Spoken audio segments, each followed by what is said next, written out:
ഇപ്പം ഞാൻ പറയാൻ പോകുന്നതേ ഒരു ഭക്തയ്ക്ക് ഉണ്ടായ ഒരു അനുഭവമാണ് കേട്ടോ.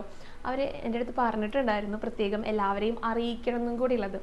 ഭഗവാന്റെ ഒരു ഭക്തയാണ്, എല്ലാ ദിവസവും ഭഗവാനെ വിളക്കൊക്കെ കൊളുത്തിയിട്ട് നാമൊക്കെ ചൊല്ലി അങ്ങനെ പ്രാർത്ഥിക്കുന്ന ഒരാളാണ്. ഒരു ക്യാൻസർ പേഷ്യൻറ്റും കൂടിയാണ് കേട്ടോ. ലങ്സിനെയാണ് ക്യാൻസർ ബാധിച്ചിരിക്കുന്നത്. അപ്പോൾ ചികിത്സയൊക്കെ നടന്നുകൊണ്ട് പോകുകയാണ്. അപ്പോൾ ചികിത്സയുടെ ഭാഗമായിട്ട് ഒരു ദിവസം ബ്ലഡ് ടെസ്റ്റ് ചെയ്യേണ്ടതായിട്ട് വന്നു. നന്നായി പ്രാർത്ഥിച്ചിട്ടൊക്കെയാണ് പോയത് ബ്ലഡ് ടെസ്റ്റ് ചെയ്യാനായിട്ടേ. അപ്പോൾ അത് നമുക്ക് ആ ടെസ്റ്റ് നമുക്ക് അനുകൂലമാവണമല്ലോ, അത് നോർമൽ റിസൾട്ട് ആവണമല്ലോ. അപ്പോൾ അങ്ങനെ പ്രാർത്ഥിച്ചിട്ടാണ് പോയിട്ടുണ്ടായിരുന്നത്. പക്ഷെ നിർഭാഗ്യവശാൽ അതിൻ്റെ റിസൾട്ട് വന്ന സമയത്ത് കൗണ്ടൊക്കെ വളരെ കൂടുതലായിട്ട് കണ്ടു. അപ്പോൾ ഡോക്ടറും പറഞ്ഞു, അയ്യോ ഇത് വളരെ കൂടുതലാണ്, ഇനി സാധാരണ മരുന്ന് കൊണ്ടൊന്നും മാറില്ല, ഇഞ്ചക്ഷൻ തന്നെ എടുക്കണം എന്ന് പറഞ്ഞു അത്രേ. അപ്പോൾ ആ ഇഞ്ചക്ഷൻ്റെ തുകയാണെങ്കിൽ ഇവർക്ക് താങ്ങാവുന്നതിനേക്കാൾ വളരെ കൂടുതലാണ്. അപ്പോൾ ഈ ചേച്ചിക്ക് നല്ല സങ്കടമായി എന്ന് പറയണേ. കാരണം ടെസ്റ്റ് ചെയ്യാനൊക്കെ ആയിട്ട് പോകുമ്പോഴേ നന്നായി പ്രാർത്ഥിച്ചിട്ടാണ് പോയത്. അത് നോർമൽ ആകും എന്നുള്ള ഒരു ഉറച്ച വിശ്വാസം ഉണ്ടല്ലോ ഭഗവാന്റെ അടുത്ത്, ആ ഒരു വിശ്വാസത്തോട് കൂടിയിട്ടാണ് പോയത്. പക്ഷെ അങ്ങനെ വന്നപ്പോൾ നല്ല സങ്കടമായി എന്ന് പറയണേ. അപ്പോൾ ഇനി മുതൽ വിളക്കൊന്നും കൊളുത്തില്ല എന്ന് പറഞ്ഞു ഇത്രയും ഭഗവാന്റെ അടുത്തേ.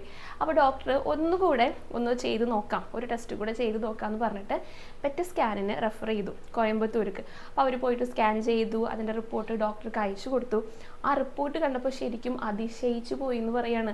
അത് പ്രതീക്ഷിച്ചതുപോലെയുള്ള റിസൾട്ട് ആയിരുന്നില്ല. വളരെ പോസിറ്റീവായിട്ടുള്ള ആ ബുദ്ധിമുട്ടുകളെല്ലാം മൈന്യൂട്ട് ആയിട്ടുള്ള ഒരു റിപ്പോർട്ടാണ് വന്നതെന്ന് പറയാം. ചേച്ചിക്ക് സന്തോഷമായി. ഡോക്ടറും പറഞ്ഞു അത്രേ, നിങ്ങൾ ഭഗവാനെ വിളിച്ചതിൻ്റെ ഫലമായിട്ടാണ്, ആ ഒരു പ്രാർത്ഥിച്ചതിൻ്റെ ആ ഒരു ഫലം ഉണ്ടല്ലോ, ആ ഒരു ശക്തി, അതുകൊണ്ടാണ് ഇങ്ങനെ ഒരു റിസൾട്ട് വന്നത് എന്ന് ആ ചേച്ചിയുടെ അടുത്ത് പറഞ്ഞു.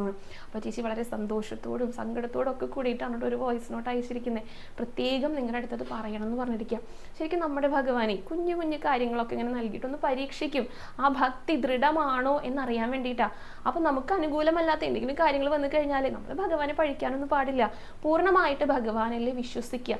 കാരണം നമുക്കാണ് പരിഹാരങ്ങൾ അറിയാത്തത്. ഭഗവാന്റെ കയ്യിൽ എല്ലാത്തിനും പരിഹാരമുണ്ട്. അപ്പോൾ ആ ഒരു വിശ്വാസം നമുക്ക് വേണം, അതാണ് വേണ്ടത്. അല്ലാത്ത നമ്മൾ പഴിക്കാനൊന്നും പാടില്ല. നമ്മൾ വിശ്വാസത്തോട് കൂടിയിട്ട് ഭഗവാനെ വിളിച്ചു കഴിഞ്ഞാൽ ഭഗവാൻ അത് തീർച്ചയായിട്ടും കേൾക്കും. ഇപ്പോൾ ഈ ചേച്ചിയുടെ പ്രാർത്ഥന കേട്ടതുപോലെ തന്നെ. അപ്പോൾ എന്തൊരു ആശ്വാസമാണ് അവർക്ക് ഭഗവാൻ നൽകിയതെന്ന് നോക്കൂ. അതേപോലെ പലതരത്തിലുള്ള ബുദ്ധിമുട്ടുകൾ, ഇപ്പോൾ രോഗങ്ങൾ കൊണ്ട്, പലതരത്തിലുള്ള ബാധ്യതകൾ കൊണ്ട്, സങ്കടങ്ങൾ കൊണ്ടൊക്കെ ബുദ്ധിമുട്ടുന്ന നിരവധി പേരുണ്ട്. അപ്പോൾ എന്താ ചെയ്യേണ്ടേ? എല്ലാ ബുദ്ധിമുട്ടുകളും എല്ലാ സങ്കടങ്ങളും ഭഗവാന്റെ പാദങ്ങളിൽ അങ്ങോട്ട് സമർപ്പിക്കുക. എല്ലാത്തിനും പരിഹാരം ഭഗവാൻ കാണുന്നതായിരിക്കും. എല്ലാ പ്രശ്നങ്ങളും ഭഗവാൻ മാറ്റിത്തരും എന്നുള്ള ഒരു വിശ്വാസം ഉണ്ടല്ലോ, അതാണ് നമുക്ക് എല്ലാവർക്കും വേണ്ടത്.